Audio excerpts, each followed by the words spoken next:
دوستوں، کیا آپ جانتے ہیں کہ امام مالک رحمۃ اللہ علیہ کون تھے؟ ان کی دین کی کیا خدمات ہے اور کتنی مدت انہوں نے دین کی خدمت کی، اور ان کی وفات کیسے ہوئی اور کہاں ہوئی؟ آئیے میں آپ کو بتاتا ہوں۔ السلام علیکم ورحمۃ اللہ وبرکاتہ۔ ناظرین، میں ہوں محمد انصار فرقانی اور آپ دیکھ رہے ہیں آپ کا اپنا پیارا چینل 10 منٹ کی مجلس قرآن و حدیث کی روشنی میں۔ آئیے آج کی مجلس کا آغاز کرتے ہیں۔ بسم اللہ الرحمن الرحیم۔ قرآن و حدیث کی روشنی میں 10 منٹ کی مجلس۔ نمبر 1، اسلامی تاریخ، حضرت امام مالک رحمۃ اللہ علیہ۔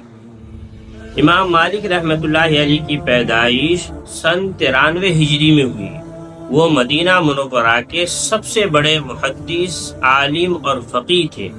آپ رحمۃ اللہ علیہ کا اور امام ابو حنیفہ رحمۃ اللہ علیہ کا زمانہ تقریباً ایک ہی ہے۔ امام اعظم ابو حنیفہ رحمۃ اللہ علیہ کون تھے؟ ان کے بارے میں نے تفصیل سے ایک ویڈیو بنائی ہے۔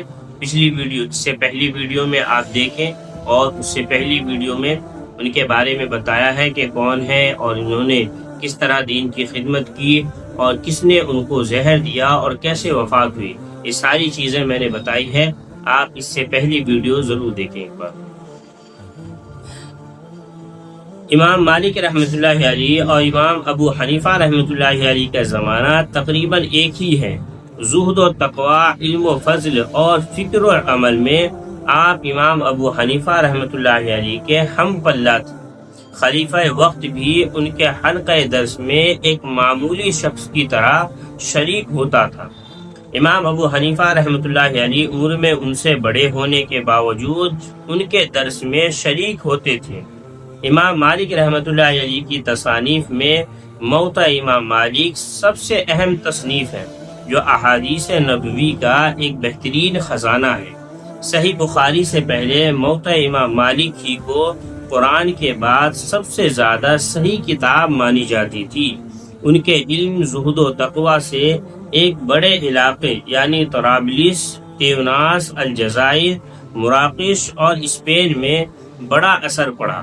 امام مالک رحمۃ اللہ علیہ بڑے بے باک اور جری انسان تھے۔ فتویٰ دینے میں کسی کا لحاظ نہ کرتے تھے، چاہے فتویٰ خلیفہ وقت کے خلاف ہی کیوں نہ ہو۔ اسی وجہ سے انہوں نے حکومت وقت کے کوڑے بھی کھائے، مگر حق کا دامن ہاتھ سے نہ جانے دیا۔ امام مالک رحمۃ اللہ علیہ نے سن 117 ہجری میں 24 سال کی عمر میں اپنی مجلس درس قائم کی اور مسلسل 62 سال تک علم دین کی خدمت میں مصروف رہے۔ آپ رحمۃ اللہ علیہ کی مجلس درس کی عجیب شان تھی۔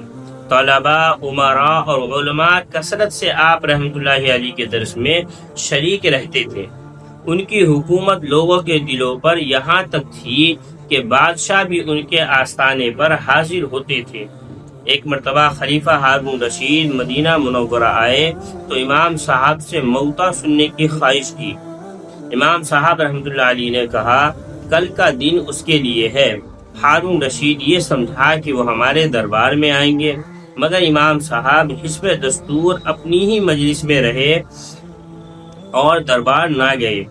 ہارون رشید نے وجہ پوچھی تو فرمایا، علم کے پاس لوگ آتے ہیں، لوگوں کے پاس علم نہیں جاتا۔ ہارون رشید نے کہا، عام لوگوں کو باہر کر دیجئے۔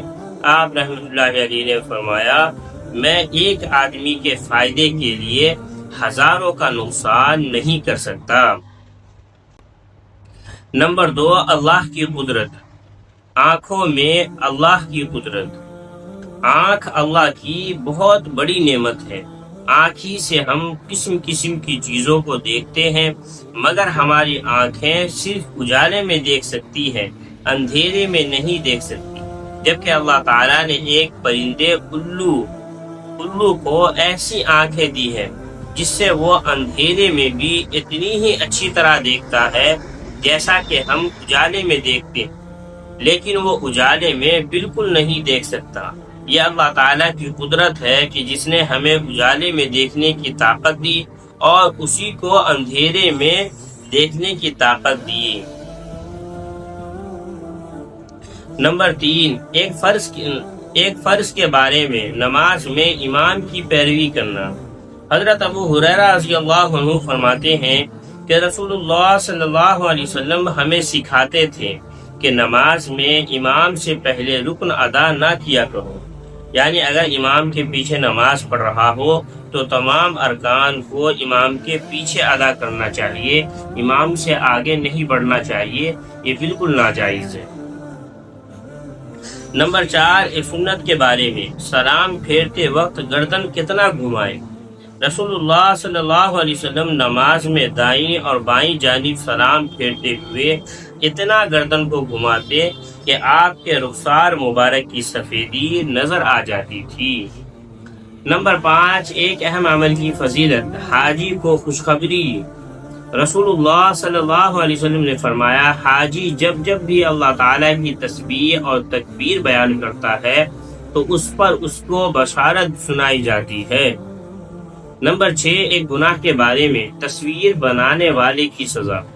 رسول اللہ صلی اللہ علیہ وسلم نے فرمایا، قیامت کے دن اللہ کے نزدیک سب سے زیادہ سخت عذاب تصویر بنانے والے کو ہوگا۔ نمبر 7، دنیا کے بارے میں دنیا ہی کو مقصد بنا لینے کا نقصان۔